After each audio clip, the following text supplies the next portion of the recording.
Welcome back to A Year of Final Fantasy, and we're going to follow up the most recent episode featuring Dirge of Cerberus with a little known game known as Dirge of Cerberus, the Lost Episode, fittingly enough. Properly, it's sort of an elongated part of what exactly happens to Vincent as he's en route to Shinra Mansion during the proper Dirge of Cerberus game, and it was released on August 18th in 2006 for Japan, and on the 22nd for the States and Canada. Interestingly enough, it's featured in the same style that Dirge of Cerberus is, albeit with textures and downgrades that you would expect to see on a phone in 2006.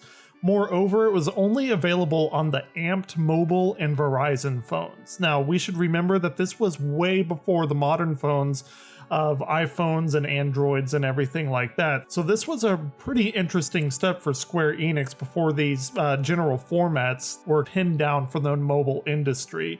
And as such though, sadly the game is no longer available for proper download, as these systems for distribution that Verizon Amped had are completely defunct, and it doesn't really seem that Square cares too much about porting this over. And let's be honest, it's not a real big game for them to do that. It wouldn't be profitable for them. So the game is much more simplified, as you might expect from a game that functions as what is essentially on a flip phone. And it's impressive that it does look as good as it does, but honestly, there's not really a need to play through it, even though it does fill in the plot a bit. Whenever you play Dirge of Cerberus, you're still gonna get a fine story, a complete story without this. It's just kind of a, an extra add-on, like, hey, look at this mobile game that we made, that to me it seems like just a promotional device.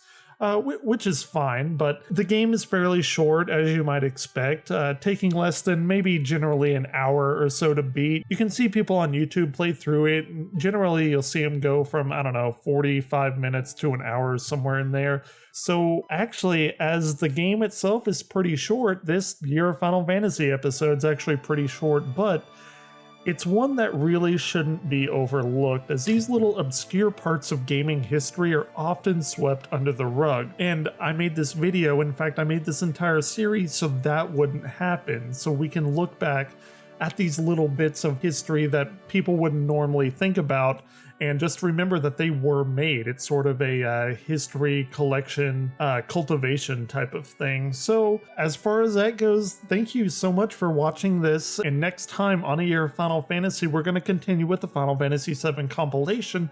We're going to be looking at another mobile game, but this one's a little bit more meatier. With that said, if you enjoyed this, please spread this around, as we're still a pretty small channel, like this game that we've talked about. Otherwise, as always, until next time, Crystal Warriors, keep on gaming.